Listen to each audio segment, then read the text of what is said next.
Hello বন্ধুরা, আমাদের YouTube চ্যানেলের পক্ষ থেকে আরেকবার স্বাগত। আজকে এই ভিডিওতে আমরা আলোচনা করব আইসিডিএস পরীক্ষার গুরুত্বপূর্ণ প্রশ্নোত্তর সম্পর্কে। এই ভিডিওটি তোমরা সম্পূর্ণভাবে দেখতে থাকো। এখান থেকে আজকে আমরা টোটাল 40টি গুরুত্বপূর্ণ প্রশ্নোত্তর আলোচনা করব, যেগুলো তোমাদের পরীক্ষার জন্য অত্যন্ত গুরুত্বপূর্ণ। এটা হচ্ছে ক্লাস 3। যারা ক্লাস 1 এবং ক্লাস 2 ফলো করেছো তারা অবশ্যই জানো যে গত দুটি ক্লাসে আমি তোমাদেরকে 50টি করে টোটাল 100টি কোশ্চেন তোমাদেরকে কিন্তু শেয়ার করেছি। আর আজকের এই ভিডিওতে আমি তোমাদেরকে টোটাল আরও 40টি কোশ্চেন শেয়ার করছি, যেগুলো তোমাদের পরীক্ষার জন্য অত্যন্ত গুরুত্বপূর্ণ। আর এই ভিডিওটি যারা দেখছো অবশ্যই ভিডিওটি লাইক করো, তার পাশাপাশি আমাদের চ্যানেলটি সাবস্ক্রাইব করে রাখো। আইসিডিএস সংক্রান্ত এই ধরনের গুরুত্বপূর্ণ প্রশ্ন উত্তর, পরীক্ষার সাজেশন এবং তার সাথে পরীক্ষার যে সমস্ত কোশ্চেন পেপার রয়েছে সেগুলো সময় মতো পাওয়ার জন্য এটা হচ্ছে আইসিডিএস পরীক্ষার জন্য একটা স্পেশাল সাজেশন। সম্পূর্ণভাবে পুরোপুরি ভিডিওটি দেখতে থাকো। তো দেখতে পাচ্ছ, প্রথমের প্রশ্নে বলা হচ্ছে বিসিজি ভ্যাকসিন কোন রোগের প্রতিরোধে ব্যবহৃত হয়? বিসিজি ভ্যাকসিন কোন রোগের প্রতিরোধে ব্যবহৃত হয়? এটার কারেক্ট আনসার কী হবে? এটার কারেক্ট আনসার হয়ে যাবে যক্ষা। অপশান নাম্বার ডি, যক্ষা হবে এখানে কারেক্ট আনসার। পরবর্তী দেখতে পাচ্ছ, প্রশ্নে বলা হচ্ছে রেবিস ভ্যাকসিন কোন রোগের প্রতিরোধে ব্যবহৃত হয়? রেবিস ভ্যাকসিন, তো এটা যে কারেক্ট আনসার হয়ে যাবে সেটি হচ্ছে জলাতঙ্ক। অপশান নাম্বার বি হচ্ছে এখানে কারেক্ট আনসার। পরবর্তী প্রশ্নে দেখেও বলা হচ্ছে দ্য মিশনারিজ অফ চ্যারিটি কে প্রতিষ্ঠা করেন? দ্য মিশনারিজ অফ চ্যারিটি কে প্রতিষ্ঠা করেন? তো এটা যে কারেক্ট আনসার হয়ে যাবে সেটি হচ্ছে মাদার টেরিজা। মাদার টেরিজা প্রতিষ্ঠা করেছিলেন দ্য মিশনারিজ অফ চ্যারিটি। পরবর্তী প্রশ্নে বলা হচ্ছে লজ্জা গ্রন্থটির লেখিকা কে ছিলেন? লজ্জা গ্রন্থটির লেখিকা কে ছিলেন? তো এটা যে কারেক্ট আনসার হয়ে যাবে সেটি হচ্ছে তসলিমা নাসরিন। তসলিমা নাসরিন ছিলেন লজ্জা গ্রন্থটির লেখিকা। অত্যন্ত গুরুত্বপূর্ণ একটি প্রশ্ন। প্রত্যেকটি প্রশ্নই তোমাদের পরীক্ষার জন্য স্পেশাল সাজেশন দিচ্ছি। সম্পূর্ণভাবে ভিডিওটি দেখতে থাকো আর অবশ্যই ভিডিওগুলো লাইক করে দেবে। যতগুলি ভিডিও আমি তোমাদেরকে শেয়ার করেছি প্রত্যেকটি ভিডিও কিন্তু তোমরা দেখতে থাকো। প্রত্যেকটি প্রশ্নই কিন্তু তোমাদের পরীক্ষার জন্য অত্যন্ত গুরুত্বপূর্ণ। তো এই প্রশ্নে যে কারেক্ট আনসার কী হয়ে গেল সেটি হচ্ছে তসলিমা নাসরিন, লজ্জা গ্রন্থটির লেখিকা। পরবর্তী প্রশ্নে বলা হচ্ছে গয়টার রোগ কিসের অভাবে হয়? গয়টার রোগ, তো এই প্রশ্নে যে কারেক্ট আনসার হয়ে যাবে সেটি হচ্ছে আয়োডিন। আয়োডিনের অভাবে গয়টার রোগ হয়। পরবর্তী প্রশ্নে বলা হচ্ছে মিনামাটা রোগ কিসের প্রভাবে হয়? মিনামাটা রোগ, তো এটা যে কারেক্ট আনসার হয়ে যাবে সেটি হচ্ছে পারদ। অপশান নাম্বার সি হচ্ছে এখানে কারেক্ট আনসার। পরবর্তী প্রশ্ন ইটাই ইটাই রোগ কিসের প্রভাবে হয়? তো এই প্রশ্নে যে কারেক্ট আনসার হবে সেটি হচ্ছে ক্যাডমিয়াম। অপশান নাম্বার বি হচ্ছে এখানে কারেক্ট আনসার। পরবর্তী প্রশ্ন ব্ল্যাকফুট রোগ কিসের প্রভাবে হয়? এটার কারেক্ট আনসার হবে আর্সেনিক। ব্ল্যাকফুট ডিজিজ বা ব্ল্যাকফুট রোগ আর্সেনিকের প্রভাবে হয়। পরবর্তী প্রশ্ন ব্লু বেবি সিনড্রোম, এটা হচ্ছে ব্লু, ঠিক আছে, ব্লু বেবি সিনড্রোম কিসের প্রভাবে হয়? এটার কারেক্ট আনসার কি হবে? এটার কারেক্ট আনসার হয়ে যাবে নাইট্রেট। অপশান নাম্বার বি হচ্ছে এখানে correct answer, nitrate. Blue baby syndrome কিসের প্রভাবে হয়? নাইট্রেটের প্রভাবে। 10 নম্বর প্রশ্ন রক্তাল্পতা কিসের অভাবে হয়? রক্তাল্পতা, রক্তাল্পতা হয় লোহার অভাবে। লোহা, অপশান নাম্বার ডি হচ্ছে এখানে কারেক্ট আনসার। পরবর্তী প্রশ্ন প্রথম প্রতিশ্রুতি কে রচনা করেন? প্রথম প্রতিশ্রুতি, ভেরি ভেরি ইম্পর্ট্যান্ট একটি প্রশ্ন। প্রথম প্রতিশ্রুতি কে রচনা করেন? এটার কারেক্ট আনসার হয়ে যাবে আশাপূর্ণা দেবী। আশাপূর্ণা দেবী, অপশান নাম্বার সি। পরবর্তী প্রশ্ন হাজার চুরাশির মা উপন্যাসটি কে রচনা করেন? হাজার চুরাশির মা উপন্যাসটি কে রচনা করেন? এটার কারেক্ট আনসার হয়ে যাবে Mahasweta Devi. Mahasweta Devi, option number B. Option number B হবে এখানে কারেক্ট আনসার। পরবর্তী প্রশ্ন হীরাকুন্দ বাঁধ কোন নদীর উপর নির্মিত? এটার কারেক্ট আনসার হয়ে যাবে মহানদীর উপর নির্মিত হীরাকুন্দ বাঁধ। আর পরবর্তী প্রশ্ন দেখতে পাচ্ছ ভাকরানাঙ্গাল বাঁধ কোন নদীর উপর নির্মিত? কি হবে কারেক্ট আনসার? কারেক্ট আনসার হয়ে যাবে শতদ্রু। ভাকরানাঙ্গাল বাঁধ কোন নদীর উপর নির্মিত? শতদ্রু। অপশন নাম্বার বি হচ্ছে এখানে কারেক্ট আনসার। পরবর্তী প্রশ্ন, মাইথন বাঁধ কোন নদীর উপর নির্মিত? মাইথন, এটার কারেক্ট আনসার হবে Barakar. Option number C, Maithon বাঁধ কোন নদীর উপর নির্মিত? বরাকর নদীর উপর নির্মিত। পরবর্তী প্রশ্ন, পাঞ্চেত বাঁধ কোন নদীর উপর নির্মিত? পাঞ্চেত, কি হবে কারেক্ট আনসার? এটার কারেক্ট আনসার হয়ে যাবে দামোদর। অপশন নাম্বার বি হচ্ছে এখানে কারেক্ট আনসার, দামোদর। পরবর্তী প্রশ্ন, সর্দার সরোবর বাঁধ কোন নদীর উপর নির্মিত? সর্দার সরোবর বাঁধ কোন নদীর উপর নির্মিত? এটা যে কারেক্ট আনসার হয়ে যাবে সেটি হচ্ছে নর্মদা। নর্মদা, সর্দার সরোবর বাঁধ নর্মদা নদীর উপর নির্মিত। পরবর্তী প্রশ্ন, মুকুটমণিপুর বাঁধ কোন নদীর উপর নির্মিত? মুকুটমণিপুর, কি হবে correct answer? Kangsabati. Option number A হচ্ছে এখানে কারেক্ট আনসার। যারা যারা ভিডিওটি দেখছো সবাইকে রিকোয়েস্ট করা হচ্ছে অবশ্যই ভিডিওটি লাইক করতে ভুলবে না।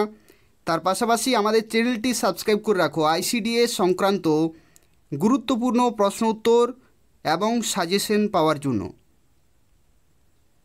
পরবর্তী প্রশ্নে বলা হচ্ছে তিলপাড়া ব্যারেজ কোথায় অবস্থিত? তিলপাড়া ব্যারেজ, এটার কারেক্ট আনসার কি হবে? বীরভূম জেলাতে অবস্থিত, বীরভূম। পরবর্তী প্রশ্ন, মরগুমা বাঁধ কোন জেলায় অবস্থিত? মরগুমা বাঁধ কোন জেলায় অবস্থিত? পুরুলিয়াতে অবস্থিত। ঠিক আছে, পুরুলিয়াতে অবস্থিত মরগুমা বাঁধ বা মুরগুমা বাঁধ। 21 নম্বর প্রশ্ন, তিলপাড়া ব্যারেজ কোন নদীর উপর নির্মিত? তিলপাড়া ব্যারেজ কোন নদীর উপর নির্মিত? কি হবে কারেক্ট আনসার? তো এটা যে কারেক্ট আনসার হয়ে যাবে সেটি হচ্ছে Mayurakshi. Option number B, Mayurakshi নদীর উপর নির্মিত তিলপাড়া ব্যারেজ। পরবর্তী প্রশ্ন, নিম্নলিখিত কোনটি ভারতের উচ্চতম বাঁধ? নিম্নলিখিত কোনটি ভারতের উচ্চতম বাঁধ? এটার কারেক্ট আনসার কি হবে? কারেক্ট আনসার হয়ে যাবে তেহরি। অপশান নাম্বার সি হচ্ছে এখানে কারেক্ট আনসার। পরবর্তী প্রশ্নে দেখো বলা হচ্ছে মেসাঞ্জোর জলবিদ্যুৎ প্রকল্প কোন নদীর উপর অবস্থিত? এটার যে কারেক্ট আনসার হয়ে যাবে সেটি হচ্ছে ময়ূরাক্ষী নদীর উপর অবস্থিত। অত্যন্ত আরও একটি গুরুত্বপূর্ণ প্রশ্ন। পরবর্তী প্রশ্নে দেখো বলা হচ্ছে ফারাক্কা নদী বাঁধ কত সালে নির্মিত হয়? ফারাক্কা নদী বাঁধ কত সালে নির্মিত হয়? এটা যে কারেক্ট আনসার হয়ে যাবে সেটি হচ্ছে 1975 সালে। পরবর্তী প্রশ্ন, কত সালে কলকাতা হাইকোর্ট স্থাপিত হয়? এটার যে কারেক্ট আনসার হবে সেটি হচ্ছে 1862 সালে। পরবর্তী প্রশ্ন, জয়ী সেতু কোন নদীর উপর নির্মিত হয়েছে? এটার যে কারেক্ট আনসার হয়ে যাবে সেটি হচ্ছে তিস্তা নদীর উপর নির্মিত হয়েছে। তিস্তা নদী, জয়ী সেতু তিস্তা নদীর উপর নির্মিত হয়েছে। পরবর্তী প্রশ্নে বলা হচ্ছে কেলেঘাই ও কংসাবতী নদীর মিলিত প্রবাহ কী নামে পরিচিত? কেলেঘাই ও কংসাবতীর মিলিত প্রবাহ, এটার কারেক্ট আনসার হবে হলদি নদী। অপশান নাম্বার বি হচ্ছে এখানে কারেক্ট আনসার। পরবর্তী প্রশ্ন, দ্বারকেশ্বর ও শিলাবতী নদীর মিলিত প্রবাহ কী নামে পরিচিত? এটার কারেক্ট আনসার হয়ে যাবে রূপনারায়ণ।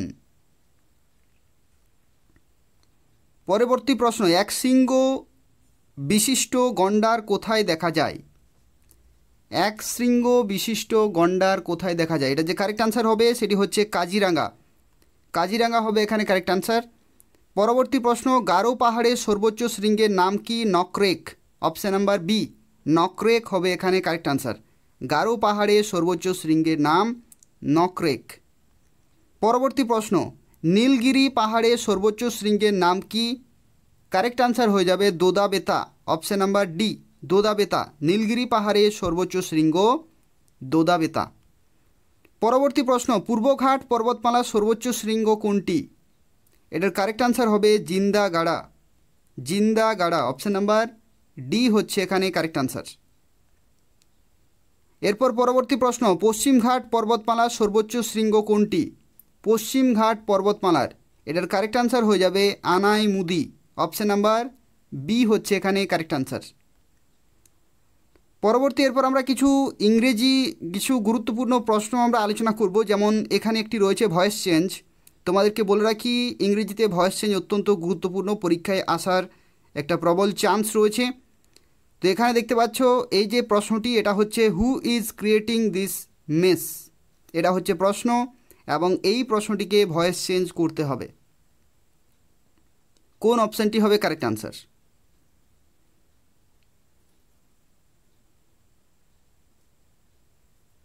যেটা যে কারেক্ট আনসার হয়ে যাবে সেটা হচ্ছে option number D, who is creating this mace.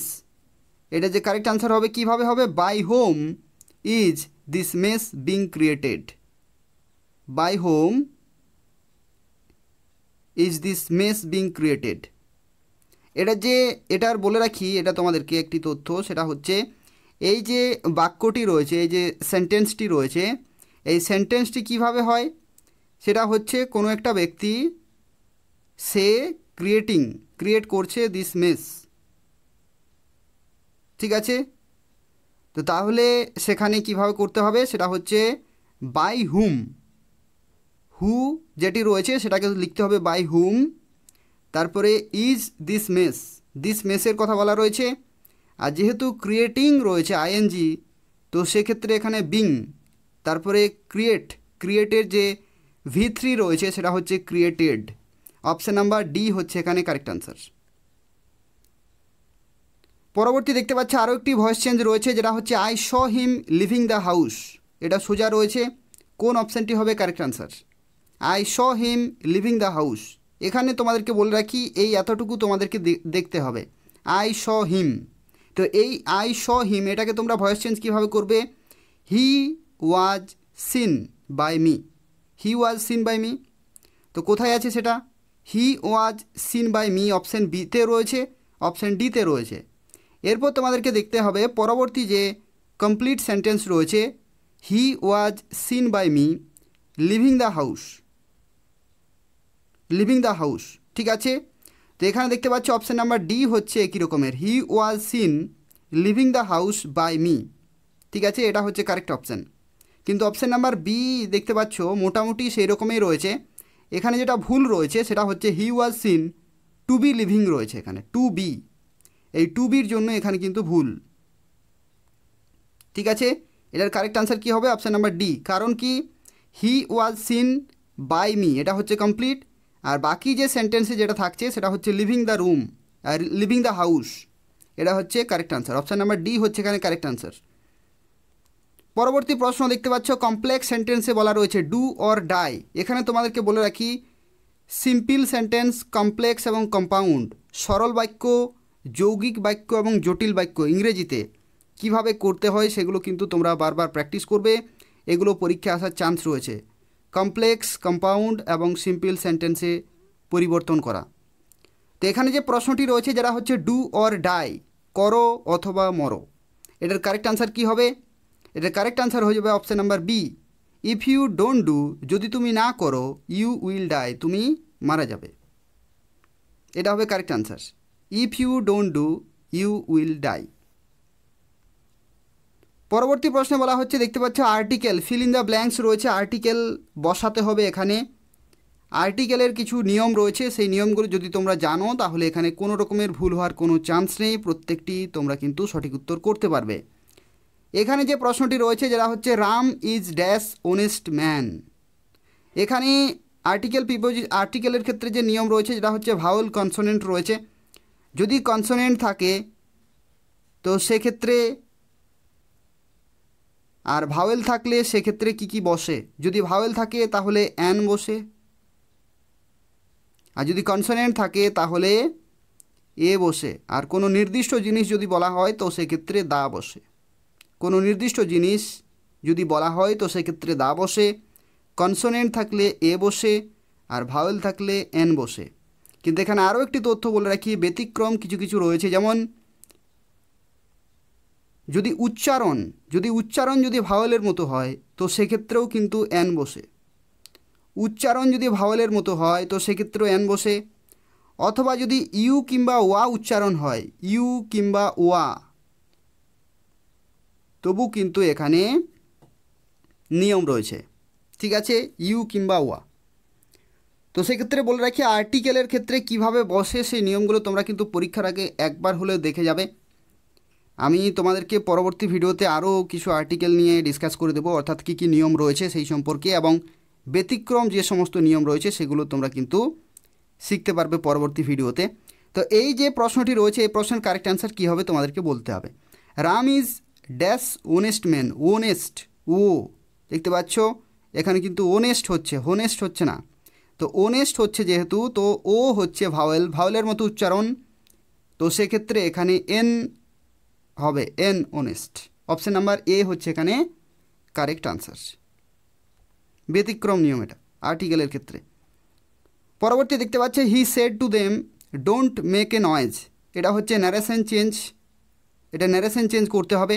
He said to them, যদি সেড টু থাকে তাহলে হয় আক্সড, হি আক্সড them, he said to them, he আক্সড them don't make a noise, not to make a noise. Option number D হবে এখানে correct answer.